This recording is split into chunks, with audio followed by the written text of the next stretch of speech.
For the first time, well, technically not for the first time, and despite technically correct being the best kind of correct, for the first time, the Newfoundland Growlers have made the playoffs. As impossible as that is, yes, last episode had a clickbait title. You should expect clickbait titles from me. Now, before we get down to business, before we get into this first round matchup, someone asked to see the record book. Now, the reason why I haven't really shown off the record book yet is because it's broken still. Case in point, most games in NHL history, Patrick Marleau. Oh, that makes sense. Then Jordan Binnington.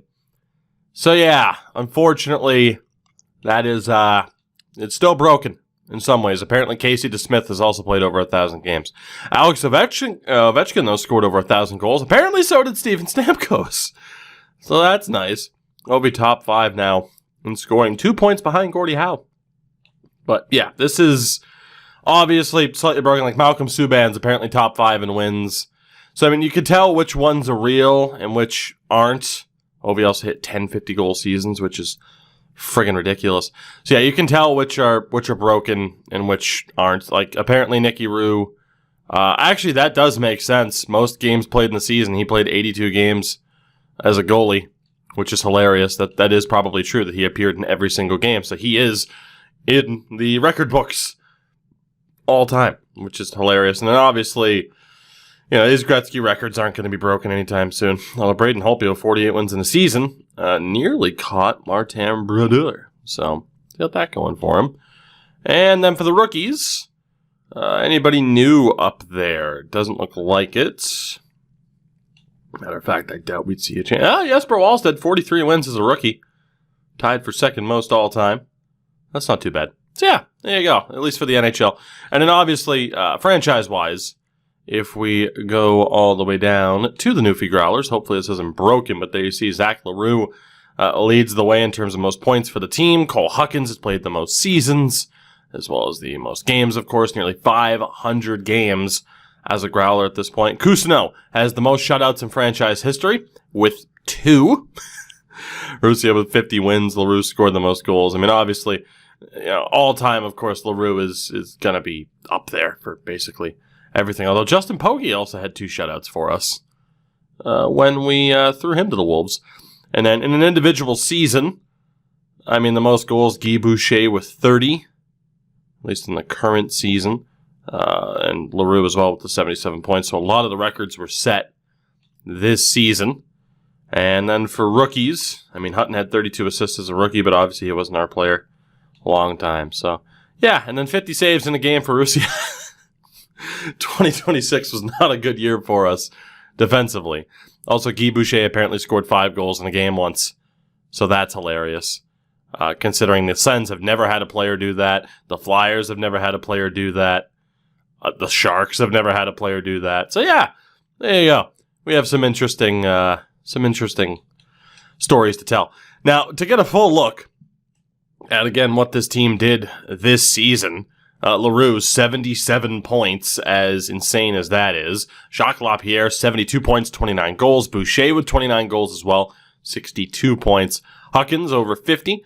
Loshing, Duchesne, DeMay, and Hannon all at least over 30, which is very nice. So, I mean, in general, the scoring was on point.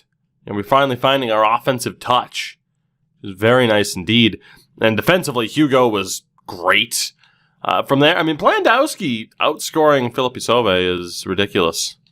However the hell you want to pronounce it, whatever. And it's Philip. Tell that to Coutinho. I went to the Cathedral of Coutinho when he was on Liverpool for years. It's Philippi. But he's Brazilian and Portuguese. It's not for... I don't Philippi. It's Philippi. Deal with it. And then goaltending-wise, it was Cousineau's net. 909 save percentage was somehow good enough to get us to the playoffs. That's ridiculous. And old Nicky Roux at an 891. Not too shabby indeed. Cousineau at a 74 overall. Absolutely crazy. We have made it to the postseason for the first time. We are going to get dunked on, which is fine. It's good that our guys are going to get playoff experience. There you go. It is confirmed. It's just good news for us that we're going to get playoff experience because, again, as we looked ahead towards that upcoming draft, and technically the last episode was a clickbait title, but was it really? We know this draft is still going to be bad for us. So if there was ever a season to make the playoffs, this was it. The first guy we have to worry about is Pierre Leroy. And odds are we're still going to get him. So what's the difference? Maybe it costs us someone in later rounds, but look how far we're having to scroll just to try and find a player from St. John. That's 146 on the central scouting boards right now. It is going to be a brutal draft. So us making the playoffs?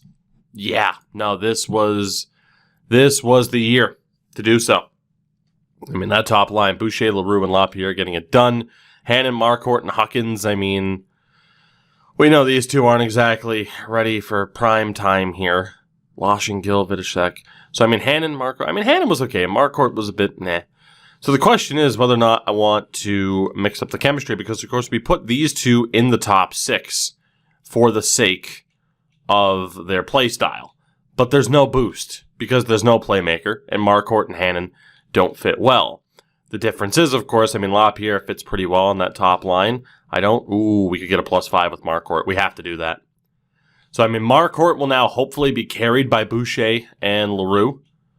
And then we should see if there's any way to get more than a +1. There isn't. So it comes down to Gill and Vidicek. We're going to put Gill on the second line.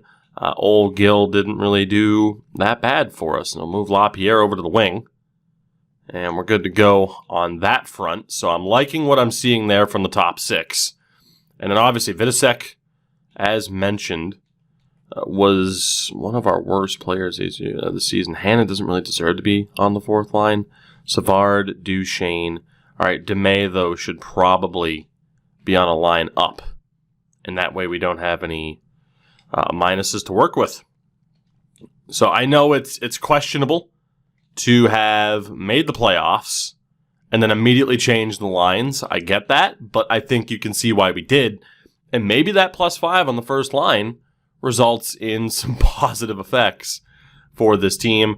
And of course, we look at the defensive settings. I mean, it's pretty much perfect. Shout out to this truck in the background, rolling on up. Nothing like speeding in a downpour. I'd be surprised if I don't lose power while recording this. But yeah, no, we're pretty much good to go there.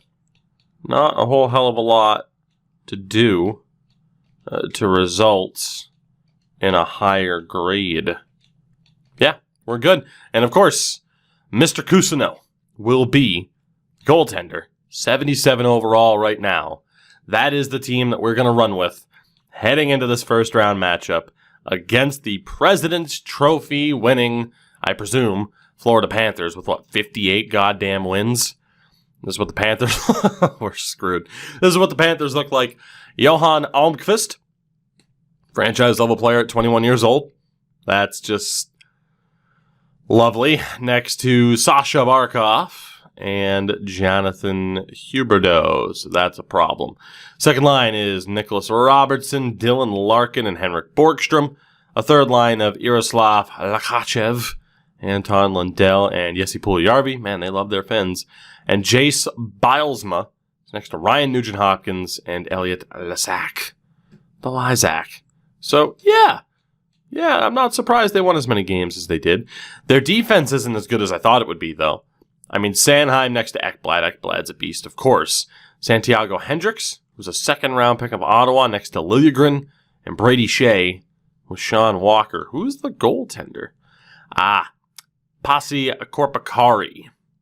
88 overall, medium elite, second-round pick of the Panthers in 2021. Because, I mean, granted, Spencer Knight's not in the game, so it makes sense as to why they'd get somebody there. Saad Rasmussen and Ned Price, the scratches. We are, in every way, shape, or form, completely outmatched for this series.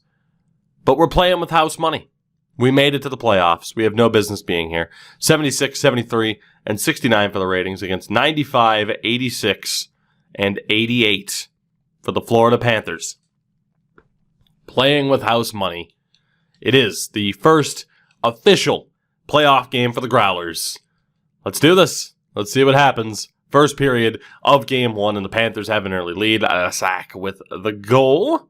12 shots to 7 in their favor. Second period, we tie it up It's DeMay with the goal. 11-11, make a wish. I wish we'd get more than 6 shots a period. Outshot 20-12. Here we go, 2012. What a year. The world didn't end. Robertson scores. That didn't happen in 2012. I mean, it probably did, but he was like 10 years old or something like that. Maybe not 10, like 12 or 13. 12 in 2012. It was a thing for millions of people. Anyway, 2 minutes left, 1 minute left, and the Florida Panthers are going to take game 1. However, it's not a massive L for us. We held the Florida Panthers to just 2 goals. We were in that game the whole way through. We forced Korpikari to be the first star of the game. And Elliot Cousineau did a fantastic job of keeping us in it. So Jordan DeMay, let the record show, has the first ever playoff goal for the Growlers. Wasn't enough to win. We couldn't get a second one. We'll jump into game 2. There's no real reason to make any lineup changes. We're just going to stick with this and see what happens. And really, I mean, no offense to the Winnipeg Jets, but the hope is that we don't get Winnipegged and get swept in our playoff debut. That's the hope. First period, that's a good start. Almqvist scores for them. Marquardt equalizes, and Cole Huckins with the power play goal. We outshot them. We outscored them. Promising. Second period, scoreless. We go to the third, up 2-1. Can we somehow, some way do this? Power play chance goes to waste, unfortunately. Here we go. 8 minutes left. Power play goes to waste now. Under 6 minutes left. Can the Growlers hold on? Power play for the Cats goes to waste. For the first time in their history. And I tried to pause so we could see it, but it didn't happen. The Newfoundland Growlers. The Newfoundland. The Newfoundland. The Newfoundland. Newfoundland. It's a better version of Finland. It's not Newfoundland because, hey, we're from the 1600s and we don't know how to name things. Oh, what do we call this? Newfoundland. Yes. Anyway, we just won 2-1. We beat the Florida Panthers in a playoff game. 33 saves. Elliot Cousineau. Have my children. Cole Huckins as well. Why not? What a win. The key thing to note here.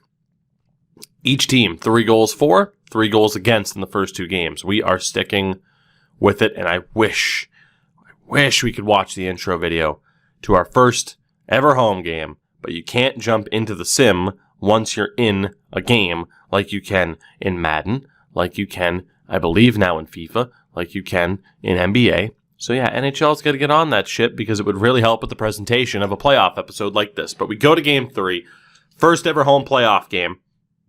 And here we go. First period, and the Panthers strike early. Huberdeau, LaPierre tied it. Nuge scores again. So the veteran leadership stepping up for the Cats. Second period, we tie it. And he finally has his first playoff goal. Zach LaRue ties this one up at 2 apiece. I can't get over, like, he looks like he's doing his impression of, like, Jake Paul. Like, look how stupid I can make myself look.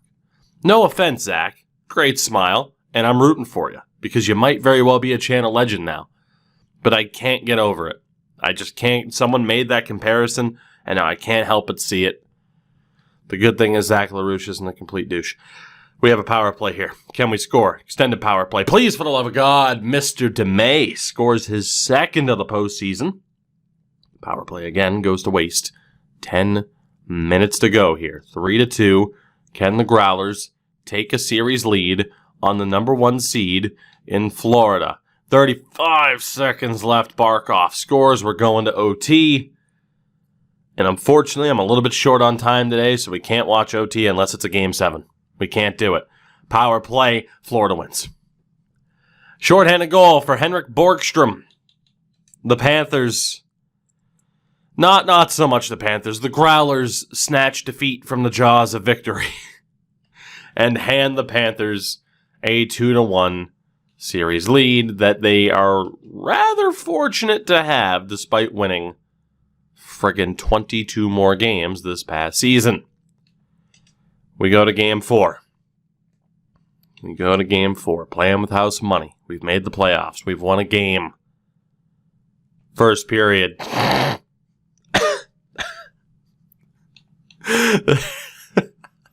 There is something magical about this team. Duchesne, Laflemme, and Marcourt chased Korpikari in less than 6 minutes, and Marcourt scores again. 4-0 Growlers. Second period, 6-1 Newfoundland. Duchesne and Hawkins. Third period, 8-1 is your final. Hugo, Laflemme, Plandowski adds another one. This series is tied at 2 apiece. Elliot Cousineau made 31 saves. We just beat the top seed in Florida 8-1. 8-1. LaRue, Marcourt, Laflemme, all with 3 points. We had very few players off the score sheet. Most of them were defensemen. 31 of 32 for Cousineau. This might be the biggest indictment on EA's sim engine we've ever seen. Game 5, back in the swamp. What can we do? First period, Florida scores first, Almqvist. More importantly, they didn't let us chase their starter. Second period, goal apiece, Sauve with his first goal, and Puljujarvi. I'm going to keep saying Sauve because it pisses people off so much. It really does. You know what I'm going to do? Mid-episode, you know what we're going to do? I'm going to grab my headset. I am going to plug in said headset, and we are going to type in eliteprospects.com. Good old Elite Prospects. And we are going to go find former Colorado Avalanche goaltender. Or we could go for Max Sauve, I suppose. But I don't know. Hold on. We're gonna find this dude. I don't even remember his first name. What is your name, sir? It was Phillippe Sauve. I thought so. Yeah. Hold on. Mr. Philip, if that is your real name. Oh, they don't have a pronunciation for it. Elite Prospects, you're letting me down. This is really taken away from the atmosphere of this video, but you know what? Hey, it is what it is. I am going to fight. Aha! So here's a moment where he fought David Abisher on Hockey Fights. Hold on. We're going to listen to this. Hold on.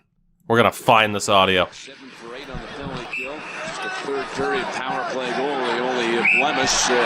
Come on. Here we go. Sauve. Bang. Bang. Bang. So if you're going to blame me, you're going to blame actual NHL commentators for getting it wrong.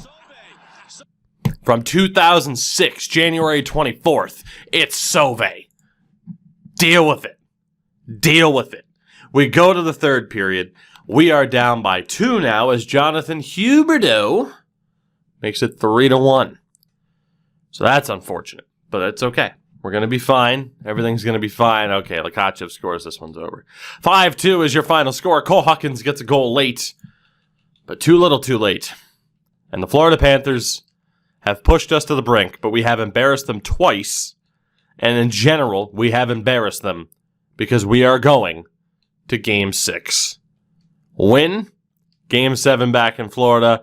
If we lose, we fall short. But again, what an accomplishment.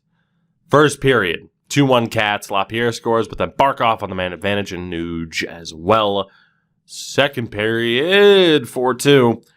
Hawkins scores from center ice, but Liljegren and Barkov give the Cats the lead. Chance here for the Growlers. Cats versus Dogs. Ha ha ha ha. Yeah, we're in trouble. Yep, Henrik Borgstrom 5-2. So, the Growlers are going to fall short in this series. We pushed it to 6 games. We beat them 2-1, for God's sakes. As ridiculous as that is. And you know what? We're going to watch this team. We're going to watch this team go down in a blaze of glory. That's what we're going to do. Let's see this through. Final minute of our season. And damn it, I am going to watch us go down swinging here on home ice because it's the right thing to do. First time we see this team in action and here on home ice. The final 40 seconds of our season. Normally I'd have it on True Broadcast. I'm not going to switch over to True Broadcast for this one. Why not? We'll catch the final few seconds here. Get you a great look. What was it, the mile one center? Brady Shea goes to the box. I can't skip replays. I should have selected coach mode. I normally do. But you know what? Hey, we're going to watch the end of this.